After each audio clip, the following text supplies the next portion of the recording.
এটা একটা নদীর মাছ, মিনিমাম 3 জন খুব সুন্দর খেতে পারবে। খরলা বলে, কেউ পোয়া বলে। আমি শর্ট ভিডিওগুলো দিই যারা ধরেন নতুন সংসার শুরু করছে, যারা নতুন এখনও রান্না তেমন পারে না, তারাই কিন্তু এভাবে রান্না করে খেতে পারেন, ঠিক আছে।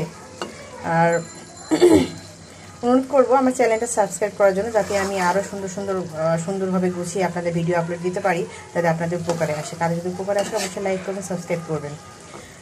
আর রান্নার একটা টিপস হলো কি, যে কোনো রান্না আমরা যে রান্নাগুলো করি সাধারণত একটু কুসুম গরম পানি ব্যবহার করলে রান্নাটা তাড়াতাড়ি হয় এবং রান্নার স্বাদ অনেক গুণ বেড়ে যায়। ঠান্ডা পানিও দেওয়া যায়, ঠান্ডা পানি ব্যবহার করা হয়, কিন্তু গরম পানি ব্যবহার করলে রান্নাটা তাড়াতাড়ি হয় এবং স্বাদটাও চেঞ্জ হয়ে যায়, কিছুটা হলে চেঞ্জ হয়। আপনার করে দেখবেন। আর বেশিরভাগ আমি মাছই রান্না করি, আমাদের মাছই বেশি খাওয়া হয়। তো এই যে মাছ কষা ভুঁড়ে করতেছি আজকে দুপুরে খাবার, এর সঙ্গে ডাল থাকবে, চাইলে আপনারা এভাবে রান্না করে খেতে পারেন। ওকে, বাই বাই, আল্লাহ হাফেজ।